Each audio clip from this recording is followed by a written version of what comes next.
Olá, o vírus da chikungunya causa sintomas semelhantes ao da dengue e o da zika, porém muito mais dolorosos. E uma das consequências deixadas por esse vírus é a artrite. Esse é o nosso tema de hoje no Viva Saúde.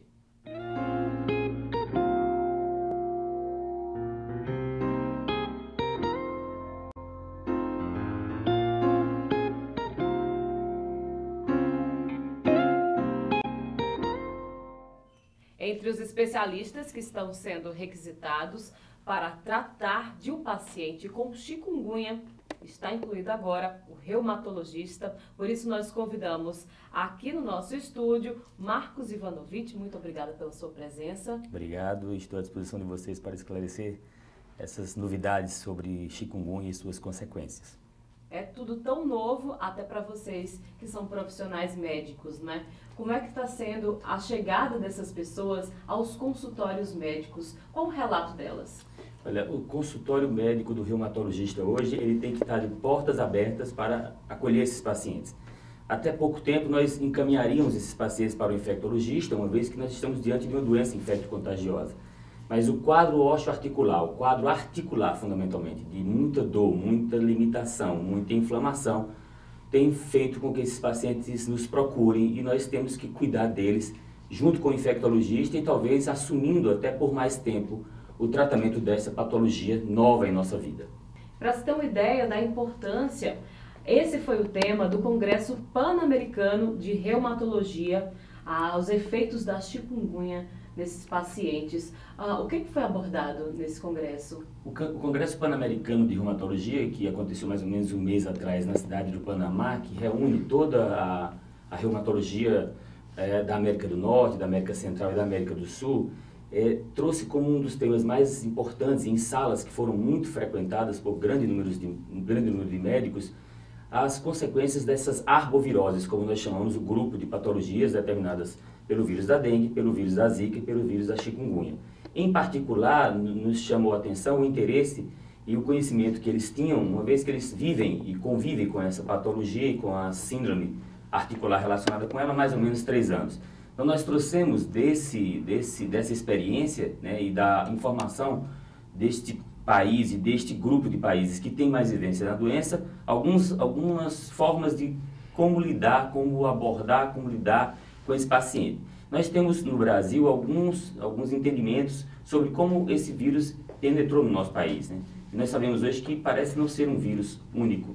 Um grupo, um vírus, um subtipo do vírus penetra pelo Oiapoque, na fronteira mais ao norte do país, e nós temos um outro vírus que parece que entra pela Bahia, pelo Polo de Camaçari. Então a Bahia hoje é um grande celeiro de informações. Talvez nós tenhamos na Bahia e na região de Paulo Afonso, mais especificamente, um grande número de pacientes, e os reumatologistas que estão convivendo com isso na Bahia nos têm passado grandes experiências de como conduzir adequadamente esses pacientes. Para a gente entender como é que surgiu a chikungunya. Na verdade, essa nomenclatura, né, a palavra chikungunya vem de um dialeto de uma tribo na África, mais especificamente na Tanzânia, um dialeto Makonde ou Makonde, e chikungunya quer dizer aquele que se dobra ou aquele que se curva. É quando eles viam aquelas pessoas que chegavam com a doença ou com a doença viral e em sua fase osteoarticular com uma postura de proteção, de se dobrar, relacionado àquela postura com a intensidade da dor, que era tamanha que aqueles pacientes apresentavam. Então são pacientes que têm muita inflamação em mãos, em punhos, em cotovelos. Nós notamos habitualmente nos nossos consultórios que esses pacientes têm uma dor muito importante em articulações de ombros, o que dificulta fazer tarefas simples do dia a dia, como pentear os cabelos, por exemplo.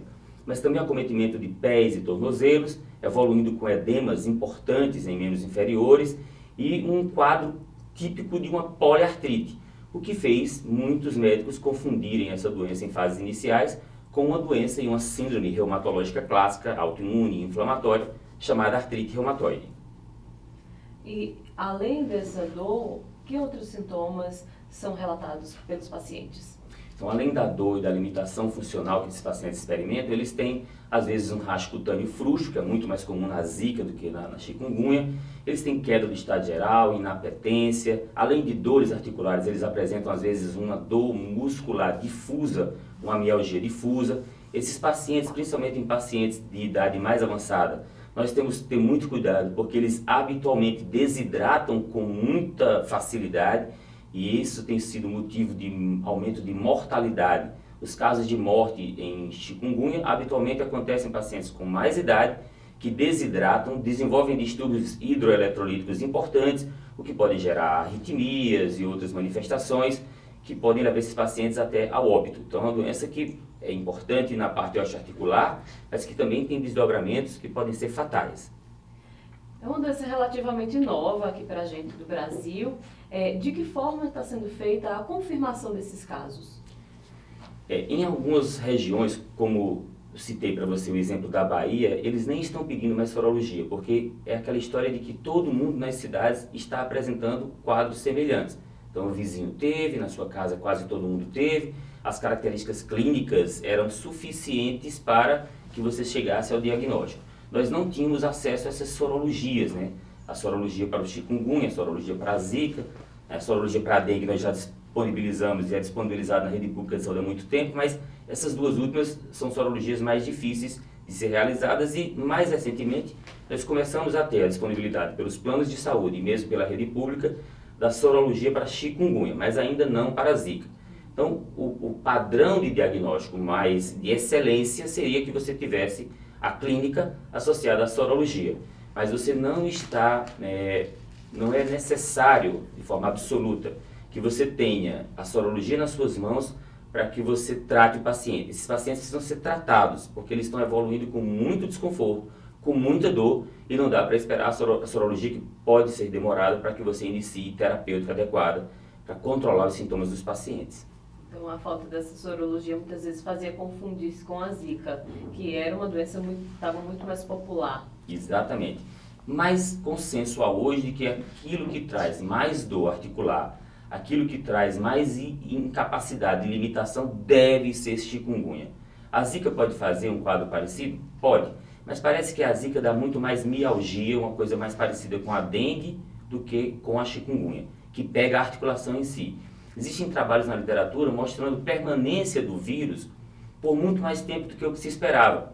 Existem trabalhos com biópsia em membrana sinovial de pacientes que tiveram chikungunya há 1 ano ou 2 anos e foram encontrados vírus ativos, vírus vivos na membrana sinovial. A membrana sinovial é uma membrana que reveste a articulação, uma membrana viva, secretante, que produz o líquido sinovial, que é o líquido que banha, que protege, que lubrifica a articulação, e nessa membrana revestidora da articulação foram encontrados vírus vivos, depois de 1 ano, depois de 2 anos.